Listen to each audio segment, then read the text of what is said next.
রাধে বন্ধুরা, শুভ দুপুর। এখন বাজে একটা। তো আজকে কিন্তু পুজো পাঠের পর্ব অনেক আগে কমপ্লিট হয়ে গেছে। দেখো আজকে গিরিশোনাকে কেমন লাগছে এই গেঞ্জিটা পরে। আর এখানে আমার মধুসূদন, মদন মোহন, কেশব আর বলরাম পরপর সবাই বসে আছে।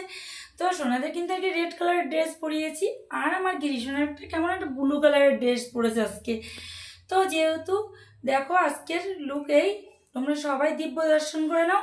আর চরণ সেজে উঠেছে দেখো কত রকমের ফুল দিয়ে, অ্যালামুন্ডা, অ্যাডেনিয়াম, নাকচাপা, টগর, গন্ধরাজ, কাঠমল্লিকা সব দিয়ে এই দেখো সেজেছে। আর বিশেষ হচ্ছে তুলসী মঞ্জুরি, এটা দিয়ে চরণ সেজে উঠেছে। আর আজকে আমার কৃষ্ণর হাতে একটা ছোট্ট আপেল দিয়ে দিয়েছি, আপেল ধরে আছে। হাতটা খালি খালি লাগছিল বড্ড যেন, তো আজকে আপেলটা দিয়ে দিলাম। তো সবসময় দিয়ে থাকে যে কোনো জিনিস থাকলে হাতে দেওয়ার মতন, কিন্তু ওই যে সন্দেশ বা গজা দিলে না এখন বড্ড পিঁপড়ে উঠছে, তার জন্য দিতে পারছিলাম না। তো আজকে তোমরা আমার সোনাদের দিব্য দর্শন করে নাও। তো আজকে দর্শন করে তোমাদের কেমন লাগছে অবশ্যই তোমাদের কমেন্ট করতে ভুলো না যেন, কমেন্টে জানিয়ে দিও আজকে তোমাদের কেমন লাগছে দিব্য দর্শন। হ্যাঁ, এবার রইল মহাপ্রসাদ। তো চলো, দুপুরে যেহেতু মধ্যাহ্নকালীন মহাপ্রসাদে কী কী রয়েছে তোমরা দর্শন করে নাও। আছে গরম গরম অন্ন, করলা সিদ্ধ, কাঁকরোল ভাজা, শশা, এখানে আছে কচু ভাজা, সজনেটা আলু দিয়ে রসা, এখানে আছে পনির আলু রসা, এখানে গরম গরম দুধ আর বোঁদে, আর এখানে আছে চৌষা আম মিষ্টি একদম, আর এখানে আছে এক গ্লাস জল, আর এই আসন পেতে দিয়েছি সবাইকে। তো প্রত্যেকটা আইটেমের পরে কিন্তু তুলসীর মঞ্জুরি দিয়ে একদম যথারীতিভাবে ভগবানকে ভোগ নিবেদন করে দিয়ে গিয়েছিলাম। এখন কিন্তু আমি ভগবানের ঘরে চলে এসেছি, যেহেতু মহাপ্রসাদটা নিয়ে যাবো আর আমার সোনা বাবাদের বা ভগবানকে বিশ্রামে দিয়ে দেবো। আমি যেহেতু দুপুরে প্রত্যেক দিন মধ্যাহ্নকালীন ভোগের পরে আমি বিশ্রামে দিয়ে দিই, তারপরে কিন্তু আমি ঠিক 4:30-5টার দিকে জাগিয়ে দিই, দেওয়ার পরে টিফিন দিয়ে তারপরে কিন্তু সন্ধ্যা আরতি করি, তারপরে আবার 8:30টার সময় ভগবানদের ভোগ লাগে, তারপর শয়ন দিই। এটাই হচ্ছে কিন্তু আমার নিয়ম।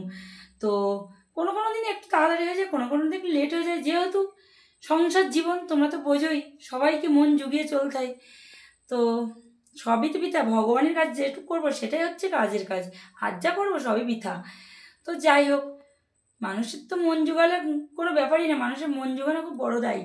আজকালকার যুগে মানুষের মন জোগাতে গেলে দরকার শুধু টাকার, কিন্তু ভগবানের কাছে কিন্তু সেটা নয়। ঠিক আছে, তো ওই মানুষের থেকে ভগবানকে বেশি ভালোবাসলে আমার মনে হয় বেশি খুশি থাকা যায়। তো যাই হোক, তো আজকে তোমরা দর্শন করে নিলে, আর আমার এই ছোটো ছোটো মিনি ব্লগগুলো কেমন লাগে তোমরা কিন্তু একটু কমেন্টের মাধ্যমে জানাতে ভুলো না।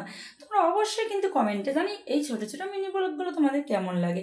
হ্যাঁ, অবশ্যই সাপোর্ট করলে সাপোর্ট পাবে, আর তোমরা একটু বেশি বেশি করে আমার ভিডিওগুলো একটু ফলো করে দেও।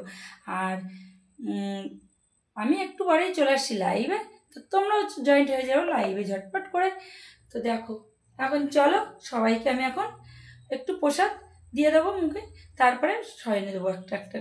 সব কিছু কমপ্লিট করে রেডি করে, যেমন একটা বাচ্চাকে খাবার দিলে যেমন তাকে হাত মুখ মোছাতে হয়, তাকে তুলে দিতে হয় একটু মুখে, ঠিক আমি গোপাল সোনাদেরও তেমন করি, দিয়ে মুছিয়ে টুচিয়ে দিয়ে তারপরে আমি কিন্তু বিশ্রামে দিয়ে দেবো।